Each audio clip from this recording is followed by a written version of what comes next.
গোটেইখন কৃত্ৰিমতাৰে এতিয়া ভৰি আছে আৰু আমিও কৃত্ৰিম হৈ গৈছোঁ এতিয়া আমিও ইমান কৃত্ৰিম হৈ গৈছোঁ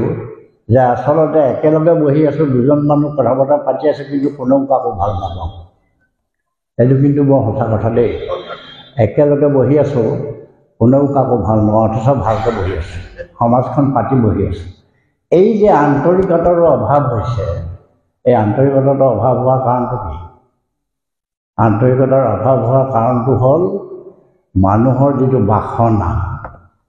মানুহৰ বাসনাটো কেতিয়াও পূৰ্ণ নহয় মানুহে নিজৰ অৱস্থাটো আনৰ লগত তুলনা কৰিহে কয় যে আমুকৰ ইমান টকা আছে মোৰ নাই আনৰ লগত তুলনা কৰে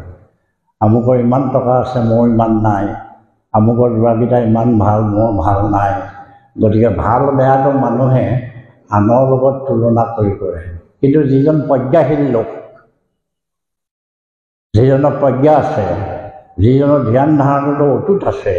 সেইজনে আনৰ লগত তুলনা কৰি সুখী নহয় নিজৰ ভিতৰত অন্বেষণ কৰি সুখী হ'বলৈ যত্ন কৰে এইটোৱে হ'ল আধ্যাত্মিকতা নিজৰ ভিতৰত অন্বেষণ কৰি সুখী হ'বলৈ যত্ন কৰাজনে হ'ল আধ্যাত্মিক পুৰুষ আৰু সেইজনে হ'ল প্ৰজ্ঞাশীল পুৰুষ